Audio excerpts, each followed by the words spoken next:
이원석 총장 임기가 9월이면 끝나기 때문에 이원석 총장은 9월에 끝나고 나면 변호사로 사실은 될 수밖에 없거든요. 그러면은 이제 정치적으로 뭐 특별하게 할 수 있는 게 없어요.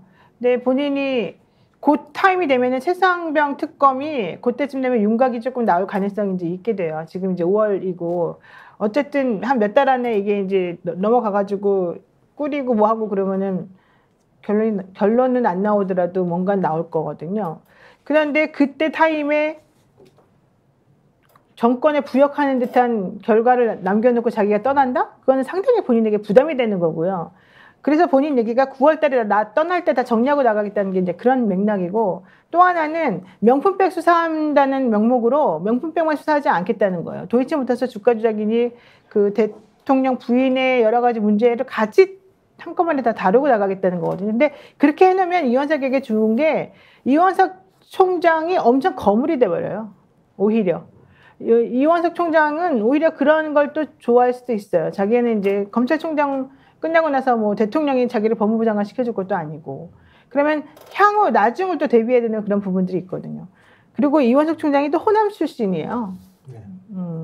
그러다 보니까 본인이 이 정권에 내가 꼭 계속해서 부역해야 된다라고 하는 것에 대한 계속 끊임없는 갈등은 내부적으로 있을 거라고 나는 본다는 거죠. 물론 김영철 부장도 목포 출신이었는데 그 사람은 뭐 워낙 완벽하게 장시호 씨랑 연결돼가지고 뭔가 부역한 것처럼 보입니다만은 어쨌든 김영철 부장보다는 이원석 검찰총장이 훨씬 더 이 정권하고 가깝게 움직였던 사람이기 때문에 그런 부분에 있어가지고는 좀 더 생각해봐야 될 부분이 있지 않을까 생각이 좀 듭니다.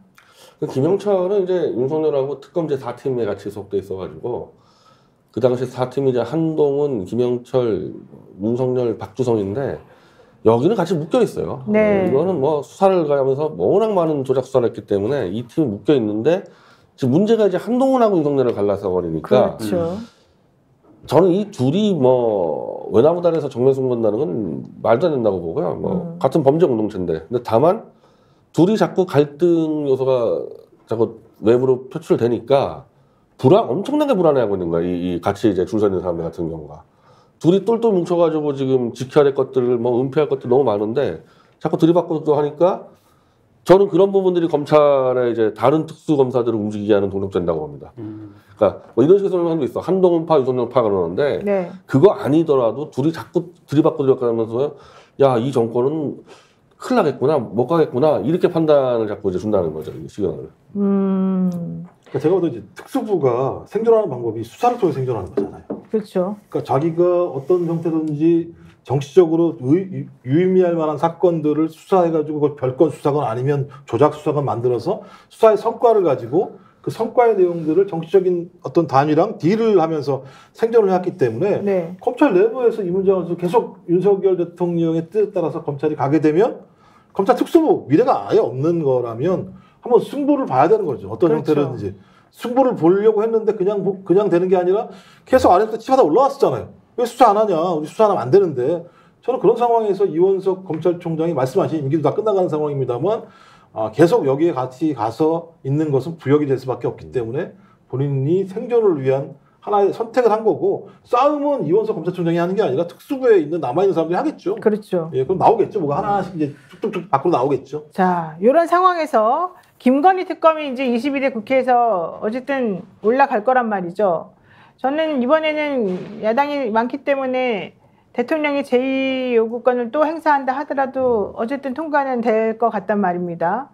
그러면 그거하고 맞물려서 민주당에서 또 하나 추진하고 있는 게 있습니다. 조국 대표는 뭐 한동훈 특검법을 추진한다고 얘기를 하고 있고 민주당에서는 조국 수사한 것도 정치적으로 장난친 거니까 이것도 한번 특검법 대상으로 올려보자 이런 얘기를 오늘 사실 제안을 했단 말이에요. 이러다 보니까 사람들이 우선 그래 맞아 정치적으로 모든 사람들을 괴롭혔지 이렇게 판단하는 사람들이 한 축이 있고 또 한 축은 야 뭐 맨날 모든 걸 다 특검하자 그래? 그 니네가 잘못한 건 인정하고 그냥 넘어가야 되는 거 아니야? 이렇게 보는 사람들도 있어요. 이거는 어떻게 보십니까, 편 대표? 지금 특검이 할 게 한 10몇 가지가 넘어요. 10몇 가지요? 충분히 넘어갑니다. 10몇 가지들이 하나 따지기 시작하면은. 근데 거기다가 한동훈 특검이라는 거를 한동훈 딸의 입시부정 특검을 한다? 그래서 그 정도는 수사에 맡기던지 아니면 그 한동훈이 지금 이제 공직자가 아니어서 그렇긴 한데 원래 같았으면 공수처에 넘어가던지 가야 되지. 이걸 특검을 해가지고 어차피 거부권 행사가 뻔하면은 200명 들어간다. 저는 이건 낭비라고 생각하고 그거 말고 할 것 아직 양평 특검도 아직 안 했잖아요. 네. 특검 많이 있었고 지금 뭐 태블릿 특검도 마찬가지고 있고 이런 거 수두룩히 있는데 태블릿 특검 네. 한답니까?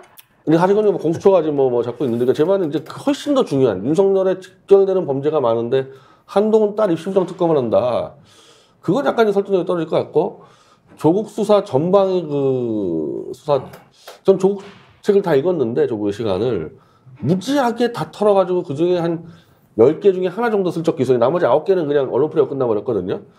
근데 그거 정도면은 그거는 조국 대표가 이제 강력한 야당의 대표니까 자기가 충분히 그거는 이제 방어권이 돼서 그걸 또 특검해가지고 옛날 거 다 끄집어가지고 가는 거는 앞으로 특검할 게 너무 많기 때문에 거기까지는 뭐 갈 필요 없지 않을까 그래요. 그러니까 사실 조국 특검까지는 조금 너무 많이 나간 거 본인이 아니냐. 설명할 수 있는 위치가 됐잖아요. 그러니까 뭐 제가 볼 때 굳이 민주당이 그걸 왜 민주당이 얘기인지 잘 나와요, 모르겠어요. 그래서? 조국 신당에서야 네. 뭐 당대표가 엄청나게 탄압을 받았고 뭐 전체 집안이 어쩌고 이렇게 얘기하면은 아 그래 뭐 조국 신당 그런 얘기 할 수 있을지 모르겠는데 예. 왜 갑자기 민주당에서 그런 얘기가 나오지? 또 민주당은 뭘 얘기했냐면 이체 악명주를 얘기했어요. 그러니까요. 이체 악명주 집중하면 되는 거거든요. 근데 이태원 특별법 같은 경우는 여야가 합의했으니까 통과될 거고 남아있는 게 최수근 이제 해병 문제가 특검법 같은 경우는 아마 거부권 행사할 게 하니까 20일 쟁점이 될 거고 지금 김건희 씨 같은 경우도 대통령이 거부권을 행사했으니까 주가 조작 이런 문제 같은 경우는 뭐 이제 그 이후에 22대 두 가지 쟁점이 있다는 생각이 들거든요. 네. 저 두 가지 쟁점을 잘 풀어서 정부의 주도권을 확실하게 쥐면 좀 나머지 문제는 그냥 자연스럽게 해소될 수 있는 문제인 거고 그 과정에서 다 튀어나올 문제라는 생각이 들거든요. 아니 검찰이 얼마나 언론에 잘 흘립니까? 자기들한테 필요한 내용들을 그렇죠. 수사 과정에서 소위 이 현 정권이 무너질 거라는 느낌이 들면 아마 다 수사 나올 거예요. 조국 수사에서 어떤 문제가 불거전도 시작을 해가지고 뭐 지금 변 대표님 옆에 계십니다만 태블릿 PC 문제 같은 경우도 아마 여기저기서 나오기 시작할 거예요.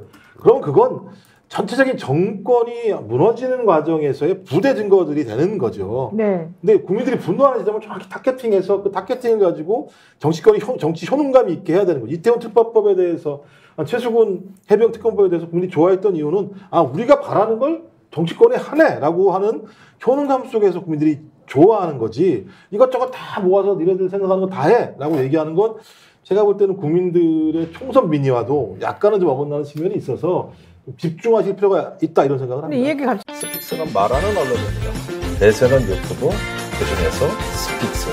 좋아요, 댓글, 구독, 알림 설정. 여러분이 저희를 사랑해 주시고 우리가 여러분을 사랑하는 4가지 방법입니다.